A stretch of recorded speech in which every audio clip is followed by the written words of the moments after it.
નમસ્કાર ગુજરાત। આજે આપણે જોશું 27 જાન્યુઆરી 2025નું મોસ્ટ ઇમ્પોર્ટન્ટ કરંટ અફેર। તે પહેલાં ખાસ કરીને ચેનલ ઉપર નવા હોય તો ચેનલને સબસ્ક્રાઈબ કરી લેવી, વિડીયો પસંદ આવે તો લાઈક કરવો અને તમારા મિત્રો સુધી શેર પણ કરી દેવો। તો ચલીએ આજનો ક્લાસ શરૂ કરીએ આપણે। તો તાજેતરમાં જ કયા પર્વતારોહણે લંડનના જે બુક ઓફ વર્લ્ડ રેકોર્ડમાં નામ પોતાનું નોંધાવ્યું છે? તો રાકેશ કડિયાએ પોતાનું નામ નોંધાવ્યું છે, જે હરિયાણાથી બિલોંગ કરે છે। તો રાકેશ કડિયાનું નામ લંડન બુક ઓફ વર્લ્ડ રેકોર્ડમાં નોંધાયું। જેને તો કે એવરેસ્ટ વિજેતા રાકેશ કડિયા ડિસ્ટ્રિક્ટ જેલ નુહમાં કામ કરતા ફરી એકવાર પોતાનું નામ ગૌરવ આપ્યું અને તેનું નામ લંડન બુક ઓફ વર્લ્ડ રેકોર્ડમાં સ્થાન પામ્યું। તેઓએ આ સન્માન 45 વર્ષની વયે 2 દિવસીય વિશ્વમાં સૌથી ઊંચા જે શિખર માઉન્ટ એવરેસ્ટ છે, જેની ઊંચાઈની વાત કરીએ તો 8,848 મીટર .86 એમ કંઈક છે, અને વિશ્વનો ચોથો સૌથી ઊંચો શિખર માઉન્ટ લોન્સ છે, જેની વાત કરીએ તો 8,516 મીટરની સફળતાપૂર્વક સર કરી, અને આ બદલામાં એનું નામ નોંધવામાં આવ્યું છે। ખાલી 2 દિવસમાં બંને પર્વતા સરી ગયા છે અને ઉતરી ગયા છે। ભારતનો ઝંડો ત્યાં સ્થાપિત કર્યો છે, તો ખાસ કરીને નામ યાદ રાખવું, રાકેશ કડિયા। ત્યારબાદ તાજેતરમાં જ કોણે ICC men's T20I cricket of the યરમાં જાહેર કરવામાં આવ્યા છે? તો અર્શદીપ સિંહને જાહેર કરવામાં આવ્યા છે આ પદ માટે। તો Arshdeep Singh ICC men's T20I cricket of the year જાહેર થયા, જે ગયા વર્ષે ભારતીય T20 વર્લ્ડ કપ જીતનાર સ્ટાર ખેલાડીઓમાંના એક હતા। કોણ? તો કે અર્શદીપ સિંહ, જે શનિવારે ICC men's T20I cricket of the year 2024 તરીકે પસંદ પામ્યા છે। જ્યારે બીજા એવોર્ડની વાત કરીએ તો પહેલાં આ જોઈ લઈએ। 2024માં આઈસીસી પુરસ્કાર અને આઈસીસી પુરસ્કારોની 20મી આવૃત્તિ છે, અને આઈસીસી મેન્સ T20I જે cricket of the year Arshdeep Singh જે ભારતના છે એની પસંદગી થઈ છે, અને આઈસીસી મહિલા T20I cricket of the year મેલી કેર જે ન્યૂઝીલેન્ડના છે મહિલા, એની પસંદગી થઈ છે। તો આ બંને તો યાદ જ રાખવાના। આના સિવાય બીજા એવોર્ડો જોઈએ તો ICC T20I team of the year 2024માં તો ઘણાય નામો છે, એમાં ભારતના નામો ખાસ કરીને, એટલે કે ભારતીય ક્રિકેટરોના નામો ખાસ કરીને જોઈને જવા, જેમ કે રોહિત શર્મા કેપ્ટનમાં, ટ્રેવિલ હેડ, ફિલ વગેરે, બાબર આઝમ ને નિકોલ પુર અને હાર્દિક પંડ્યા અને વગેરેને જોઈને જવા, જસપ્રીત બુમરાહ અને અર્શદીપ સિંહ વગેરેને 4 ખેલાડીઓ છે ભારતના। જ્યારે ICC women ODI team of the યરમાં બોલરમાં સ્મૃતિ મંધાના અને ઓલરાઉન્ડરમાં દીપ્તિ શર્મા છે, તો ખાસ કરીને આના સિવાય બીજા એવોર્ડો પર જોઈએ। ICC women's T20 team of the year તરીકે સ્મૃતિ મંધાના, રિશા ઘોષ અને દીપ્તિ શર્માની પસંદગી થઈ છે, તો ખાસ કરીને આ એવોર્ડો યાદ રાખવા। જ્યારે આઈસીસીની વાત કરીએ તો ઇન્ટરનેશનલ ક્રિકેટ કાઉન્સિલ એનું ફૂલ ફોર્મ થાય છે, જેની રચના 15 જૂન 1909માં થઈ હતી। મુખ્યાલય લંડન, ઇંગ્લેન્ડ ખાતે છે। સભ્યપદ 108 દેશો છે। અધ્યક્ષ હમણાં જ નવા બન્યા, જય શાહ। 2025માં ચેમ્પિયનશિપ ટ્રોફી પાકિસ્તાને જીત્યું હતું, પાકિસ્તાન અને દુબઈ બંનેમાં રમાવાનું છે।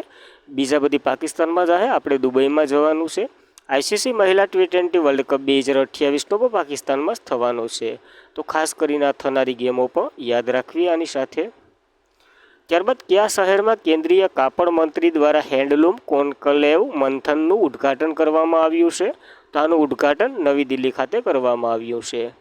તો કેન્દ્રીય કાપડ મંત્રી આપણા શ્રી ગિરિરાજસિંહે 28/1/2025ના રોજ doctor Ambedkar international centre Janpath નવી દિલ્હી ખાતે હેન્ડલૂમ કોન્કલેવ મંથનનું આયોજન કર્યું, અને કેન્દ્રીય કાપડ મંત્રી આપણા ગિરિરાજ ચૌહાણે આ હેન્ડલૂમ કોન્ફરન્સ ફાઉન્ડેશનનું ઉદ્ઘાટન પણ કર્યું છે। જ્યારે આ કોન્ફરન્સનો ઉદ્દેશ્ય તો કે હેન્ડક્રાફ્ટ સેન્ટરના વિકાસ માટે શ્રેષ્ઠ પદ્ધતિ, નવીનતા અને વ્યવહારમાં શેર કરવા અને વિવિધ હિતોના ધારકો માટે એક પ્લેટફોર્મ તરીકે ઊભું કરવું। ટૂંકમાં જ્યાં જ્યાં હેન્ડલૂમના જે કારીગરો હોય વગેરેનો આમાં સમાવેશ કરવો, એના માનમાં શું વગેરે ખૂટતી માહિતી વગેરે પ્રદાન કરવી, એવું કંઈક હતું આનું આયોજન, તો યાદ રાખવું। આનું આયોજન નવી દિલ્હીમાં થયું છે, તો નવી દિલ્હીના CM આતિશી છે, જે 3જી મહિલા બન્યા, અને લેફ્ટનન્ટ એટલે કે રાજ્યપાલ વિનય કુમાર સક્સેના છે, તો ખાસ કરીને આ માહિતી પર દિલ્હી વિશે યાદ રાખવી। ત્યારબાદ ઓસ્ટ્રેલિયન ઓપન 2025 મેડ્રિસ કીઝે પ્રથમ ગ્રાન્ડ સ્લેમ ટાઇટલ જીત્યું છે, તો આ કયા દેશના છે? તો અમેરિકાના છે, તમે આઈ થિંક પહેલી વાર જ આ નામ સાંભળતા હશે. તો ઓસ્ટ્રેલિયન ઓપન 2025ની વાત કરીએ, જેમાં મહિલાનું રિઝલ્ટ આવી ગયું હશે, પુરુષનું બાકી છે. તો મેડલિન્સ ક્રિંચ જે અમેરિકાના છે, એને શનિવારે મેલબોર્ન ઓસ્ટ્રેલિયન ઓપન ફાઇનલમાં 2 વખત ડિફેન્સિંગ ચેમ્પિયનશિપ આરી સબાલેન્કાને હરાવી અને આ ટાઇટલ જીત્યું છે. અને આ એમનું પ્રથમ ટાઇટલ છે મેડલિન્સનું, તો ખાસ યાદ રાખવું. જ્યારે ઓસ્ટ્રેલિયન ઓપન ફાઇનલમાં જેનિસ સિનરનો સામનો એલેક્ઝાન્ડર ઝવેર સામે થશે. આ પુરુષની વાત કરેલી છે, યાદ રાખવું તો ચાલશે, નકર આપણે અલગથી જીત છે ત્યારે લઈને જ આવવાના છે. ત્યારબાદ 4 ગ્લેન્ડ સ્લેમ જોઈ લઈએ જે 2024માં યોજાયા છે. જો આ પ્રથમ ઓસ્ટ્રેલિયન તો યોજાઈ ગયું, હવે 2025ની લિસ્ટ આવશે. આમાં વાત કરીએ તો વિમ્બલ્ડન ઓપન ગ્રાસકોટમાં રમાય છે, જે સૌથી જૂનું છે. મેસમાં કાર્લોસ અલ્કારાઝ જે સ્પેનના છે. વિમેન્સમાં બાર્બોજ કેઝિકો જે ચેક રિપબ્લિકના છે. યુએસ ઓપન હાર્ડકોર્ટમાં રમાય છે, 1881થી શરૂઆત થઈ હતી. મેસમાં જાનિક સિરન જે ઇટાલીના છે. વિમેન્સમાં તો કે આર્યાન્ત સબાલેન્કા જે બેલારુસના છે, એને ટાઇટલ જીત્યું હતું. જ્યારે ફ્રાન્સ ઓપન ક્લેકોર્ટમાં રમાય છે, એની શરૂઆત 1891થી. મેસમાં કાર્લોસ અલ્કારાઝ સ્પેનના. વિમેન્સમાં ઇગા સ્વિટેક પોલેન્ડના છે, એને જીત્યું હતું. જ્યારે ઓસ્ટ્રેલિયન ઓપન આપણે જોયું આ જાન્યુઆરીમાં યોજાય છે, હાર્ડકોર્ટમાં રમાય છે. આ સૌથી નવું છે, પણ પહેલાં જાન્યુઆરીમાં યોજાય છે, એટલે કે સૌથી પહેલાં યોજાય. જેની શરૂઆત 1905માં થઈ હતી. મેચમાં તો કે જાનિક સિરન જે ઇટાલીના. જ્યારે આમાં 2024માં મેચ ડબલમાં રોહન બોપન્ના હતા, આપણા ભારતીય ખેલાડી, જેને પણ ટાઇટલ જીત્યું હતું અને આને હમણાં જ નિવૃત્તિ લીધી છે, તો યાદ રાખવું. વુમન્સની વાત કરીએ તો આયન્તા સબાલેન્કા જે બેલારુસના છે, એને ટાઇટલ જીત્યું હતું, તો યાદ રાખવી આ માહિતી પણ. ત્યારબાદ પ્રથમ ટેકનોલોજી સંવાદ 2025 ક્યાં યોજાવાની છે? તો આઈએસ બેંગ્લોર ખાતે આ યોજાવાની છે ટેકનોલોજી સંવાદ. તો ટેકનોલોજી ડાયલોગની પ્રથમ આવૃત્તિ ઉદ્ઘાટન ભારતીય વિજ્ઞાન સંસ્થા ખાતે બેંગ્લોરમાં કર્ણાટક ખાતે 24 જાન્યુઆરી 2025ના રોજ કરવામાં આવ્યું. આ ટેકનોલોજી સંવાદ 24થી 25 જાન્યુઆરી 2025ના રોજ વર્ચ્યુઅલ અથવા તો ભૌગોલિક બંને હાજરી સાથે હાઇબ્રિડ મોડ ખાતે યોજાશે. તો ખાસ કરીને વર્ચ્યુઅલ રીતે પણ જેને ભાગ લેવો એ લઈ શકે અને ભૌતિક પોગી શકે તો આવી જોઈએ એવું કહે છે. ઉદ્ઘાટન સત્ર વિજ્ઞાન ટેકનોલોજી રાજ્યમંત્રી સ્વાતંત્ર હવાલો ધરાવે છે ડૉક્ટર જીતેન્દ્રસિંહ અને ભારત સરકારના મુખ્ય વૈજ્ઞાનિક સલાહકાર પ્રોફેસર અજય કુમાર સૂદ બંનેએ કર્યું છે. તો ખાસ કરીને આ માહિતી પણ યાદ રાખવી. બેંગ્લોર ખાતે પ્રથમ ટેકનોલોજી સંવાદ 2025 યોજાયો છે. આની થીમ તો કે ટેકનોલોજી જે ડિપ્લોમ્સમાં નવીનતમ સીમાઓનું અવશેષણ કરવું, તો થીમ પર યાદ રાખવી. આનો ઉદ્દેશ્ય તો કે artificial intelligence, quantum advancement, state semiconductor, bio economy અને કેન્દ્રીય નિર્ણય ઉભરી તકનીક ઉપર ચર્ચા કરવાની છે. તો ખાસ કરીને પોગાય તો આવજો, નકર ઓનલાઈન જોઈ લેજો. ત્યારબાદ કયા રાજ્યમાં 30થી 31 જાન્યુઆરી 2025ના રોજ સુશાસન પર રાષ્ટ્રીય પરિષદ યોજાશે? તો ગુજરાતના ગાંધીનગર ખાતે આ યોજાવાની છે. તો મહત્તમ શાસન લઘુત્તમ સરકાર સાથે નવા વડાપ્રધાન વિઝનના અમલ મૂકવાના ઉદ્દેશ્ય સાથે વહીવટી સુધારણા અને જાહેર ફરિયાદોના વિભાગ દ્વારા જે કર્મચારી જાહેર ફરિયાદ અને પેન્શન મંત્રાલય દ્વારા ભારતીય સરકાર દ્વારા ગુજરાત સરકારના સહયોગથી, બહુ લાંબુ લિસ્ટ છે, ખાલી ગુજરાત સરકારના સહયોગથી 30થી 31 જાન્યુઆરી દરમિયાન ગુડ ગવર્નન્સ પર 2 દિવસીય જે બેઠક થવાની છે એ પરિષદનું આયોજન થવાનું છે ગાંધીનગર ખાતે 2025માં. તો યાદ રાખવું. જ્યારે આપણે સુશાસન દિવસ તો કે 25 ડિસેમ્બરે ઉજવીએ છીએ અટલ બિહારી વાજપેયીના જન્મજયંતિ નિમિત્તે, તો યાદ રાખવી આ માહિતી પણ આની સાથે. ત્યારબાદ આવા થોડાક સંમેલનો જોઈ લઈએ 2025ના છે, તો યાદ જ રાખવાના હોય. ભારત વિશ્વ ઓડિયો વિઝ્યુઅલ એન્ટરટેનમેન્ટ સમિટ ફેબ્રુઆરી 2025માં નવી દિલ્હીમાં યોજાઈ હતી અને પ્રથમ વખત ભારતે આની યજમાની કરી હતી. 31મી national children science conference 2025 Bhopal ખાતે યોજાઈ હતી. ગ્રામીણ ભારત મહોત્સવ 2025 નવી દિલ્હીમાં. આનું સૂત્ર જો ગામ વધે તો દેશ વધે એવું છે. અને 28મી કોમનવેલ્થ સંસદીય પરિષદ 2026 ભારતમાં યોજાવાની છે. ઇન્ડિયન એનર્જી વીક 2025 નવી દિલ્હી ખાતે યોજાઈ હતી. જ્યારે કાશી તમિલ સંગમ 3.0 વારાણસીમાં આનું યોજાવાનું છે, પણ આનું ઉદ્ઘાટન નવી દિલ્હી ખાતેથી થયું હતું. ધર્મેન્દ્ર પ્રધાને કર્યું હતું, શિક્ષણ મંત્રાલય છે એના દ્વારા. 8મી ઇન્ડિયન ફૂડ 2025 ગ્રેટ નોઈડા ખાતે યોજાઈ હતી. અને 15મી એરો ઇન્ડિયા 2025 જે એશિયાની સૌથી મોટી દ્વિવાર્ષિક એરો શો છે એનું ઉદ્ઘાટન થયું હતું બેંગ્લોરમાં. તો ખાસ કરીને આ બેંગ્લોરમાં થવાનું છે, માય મિસ્ટેક, 2025માં બેંગ્લોરમાં થવાનું છે ફેબ્રુઆરીમાં. તો આ પણ આયોજન યાદ રાખવું. ત્યારબાદ ત્રીજી રાષ્ટ્રીય ખાણ જે મંત્રી પરિષદ 2025 કોણાર્ક ઓડિશામાં યોજાઈ હતી. અને પ્રથમ ઓલિમ્પિક સંશોધન પરિષદ 2025 ગાંધીનગર ગુજરાતમાં યોજાવાની છે. શા માટે તમને ખબર હોય તો કોમેન્ટ કરી દઉં, કારણ કે ભારત એવું ઈચ્છે છે કે ઓલિમ્પિક આપણા દેશમાં થાય. કયા વર્ષમાં થાય એ તમારે કોમેન્ટ કરવાની છે. ત્યારબાદ નીતિ આયોગ FSI રિપોર્ટમાં કયું રાજ્ય રાજકોષીય વ્યવસ્થામાં ટોચ પર ઉભરી આવ્યું છે? તો નીતિ આયોગ દ્વારા FSI રિપોર્ટ પ્રથમ વખત પાર પાડવામાં આવ્યો છે અને એમાં ઓડિશા ટોપ ઉપર છે. તો નીતિ આયોગની નવી દિલ્હીમાં ફિક્શન હેલ્થ ઇન્ડેક્સ 2025 લોન્ચ થયું અને નીતિ આયોગે આ રિપોર્ટ ઓડિશા રાજ્યકોષી વ્યવસ્થાને ટોચ પર ઉભરી રાખ્યું, એટલે કે પહેલા નંબર ઉપર ઓડિશા છે. જ્યારે આ તો કે ડૉક્ટર અરવિંદ પનગડિયા, જે આપણા 16મા નાણાં પંચના અધ્યક્ષ છે, અને નીતિ આયોગના અહેવાલ વગેરે દ્વારા બહાર પાડવામાં આવ્યો છે આ રિપોર્ટ, જે નાણાકીય વર્ષ 2022-23 આધારિત ભારતના 18 મુખ્ય રાજ્ય જે નાણાકીય સ્વસ્થતાનું મૂલ્યાંકન કરશે અને સુધારણાના ક્ષેત્રોમાં ઓળખ અને રાજ્યના જે શ્રેષ્ઠ જે પ્રથાઓ છે એને પ્રોત્સાહન આપશે. નીતિ આયોગે આવું બધી કીધું છે આમાં. જ્યારે ટોચ ઉપર તો ઓડિશા છે, છેલ્લા નંબર ઉપર પંજાબ છે, જે ઓલા 18 રાજ્ય છે એમાં, અને 5મા નંબર ઉપર ગુજરાત છે, જે અસલ લેવર સ્ટેટમાં આવે છે. જો આમાં એવી રીતના છે, 1 થી 5 નંબર ઉપર આવે ને તો અસલ લેવર સ્ટેટમાં આવે, અને અગ્રેસરમાં તો કે 6 થી 10 નંબર ઉપરના, પરફોર્મન્સમાં તો કે 11 થી 14 નંબરના, અને એસ્પિરેશન 15 થી 18 નંબરના છે, વગેરેને નામ આપવામાં આવ્યા છે.